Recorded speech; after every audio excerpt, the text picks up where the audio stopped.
Halo, assalamualaikum teman-teman semuanya. Kami dari mahasiswa UIN Sumatera Utara, Fakultas Ekonomi dan Bisnis Islam, jurusan Ekonomi Islam, ingin memberikan materi tentang analisis sensitivitas atau elastisitas kurva permintaan.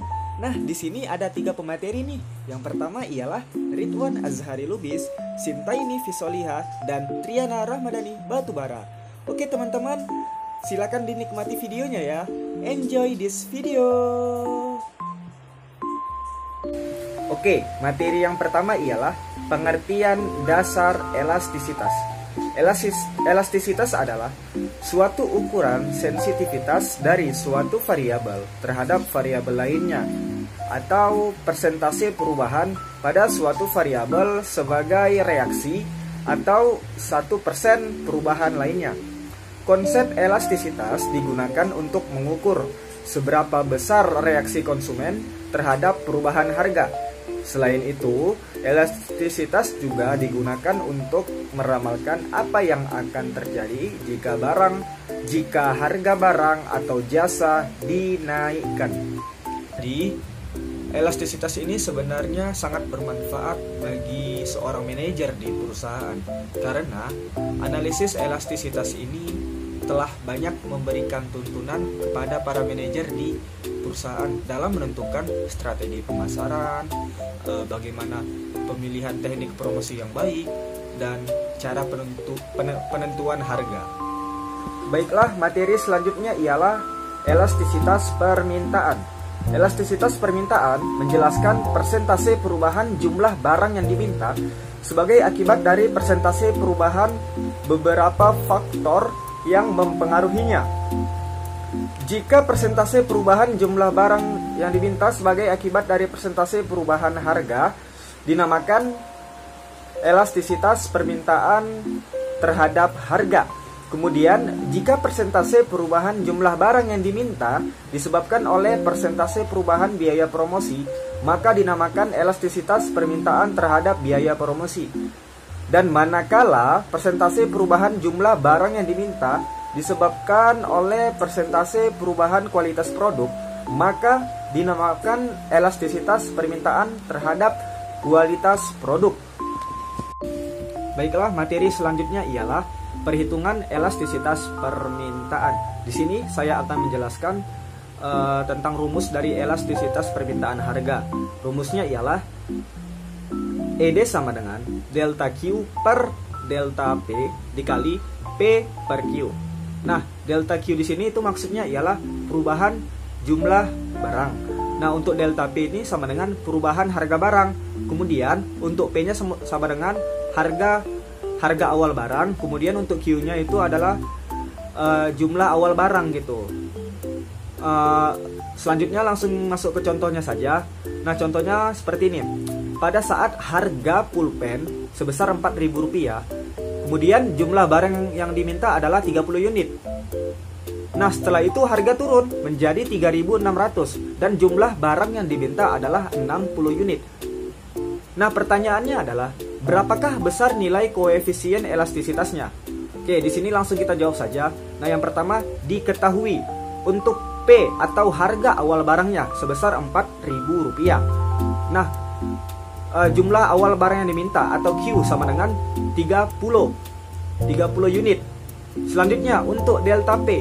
Nah, delta P nya itu sama dengan Rp4.000 dikurang 3.600 sama dengan Rp400. Jadi delta P nya sama dengan Rp400. Selanjutnya delta Q, perubahan jumlah barang.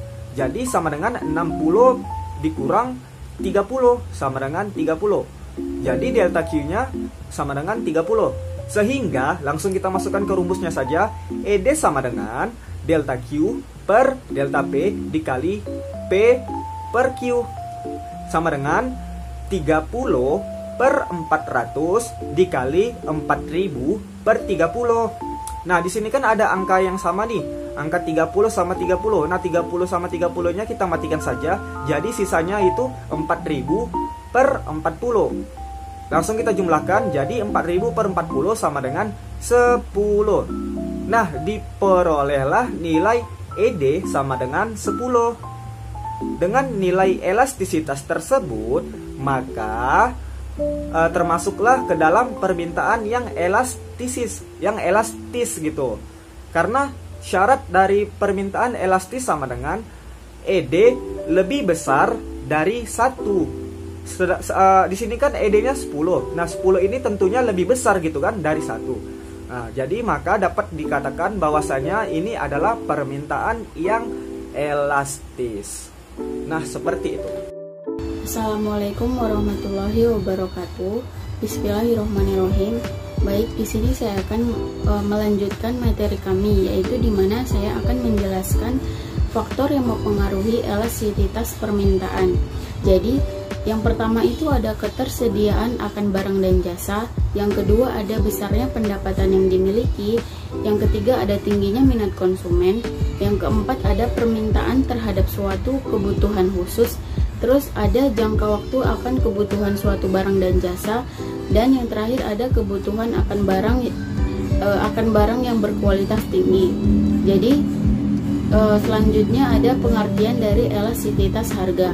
Menurut Salvatore, elastisitas harga adalah tingkat kepekaan relatif dari jumlah yang diminta konsumen akibat adanya perubahan harga barang. Dengan kata lain, elastisitas harga adalah perubahan proporsional dari sejumlah barang yang diminta dibagi dengan perubahan proporsional dari harga. Jadi, menurut para ahli ekonom, elastisitas harga merupakan perubahan atau beberapa banyak jumlah permintaan barang terhadap perubahan harga barang tersebut. Nah, selanjutnya itu ada elastisitas pendapatan, di mana elastisitas pendapatan merupakan persentase perubahan permintaan suatu produk dikarenakan adanya perubahan pendapatan individu atau masyarakat. Rumus untuk menghitung elastisitas permintaan atau elastisitas harga adalah: yang pertama ada elastisitas pendapatan busur-busur atau yang disebut dengan Art Income Elasticity.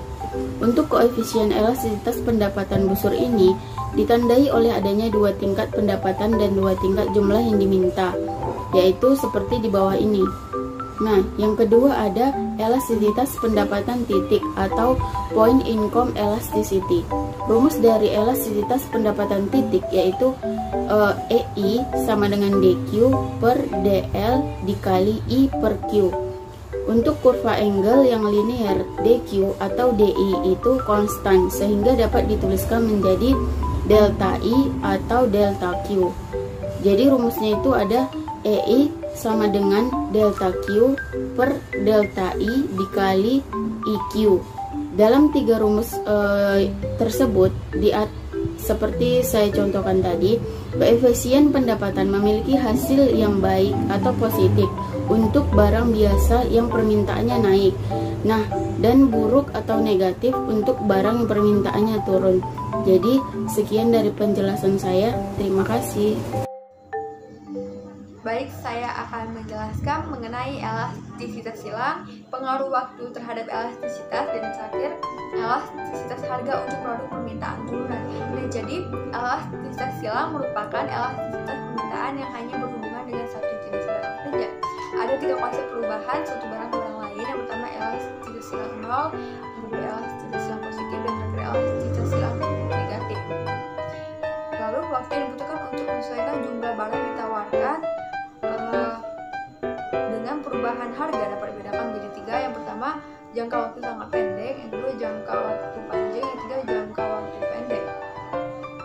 Selanjutnya, permintaan turunan. Permintaan turunan merupakan permintaan yang tergantung pada jumlah barang atau jasa yang dihasilkan oleh faktor atau sumber daya tersebut.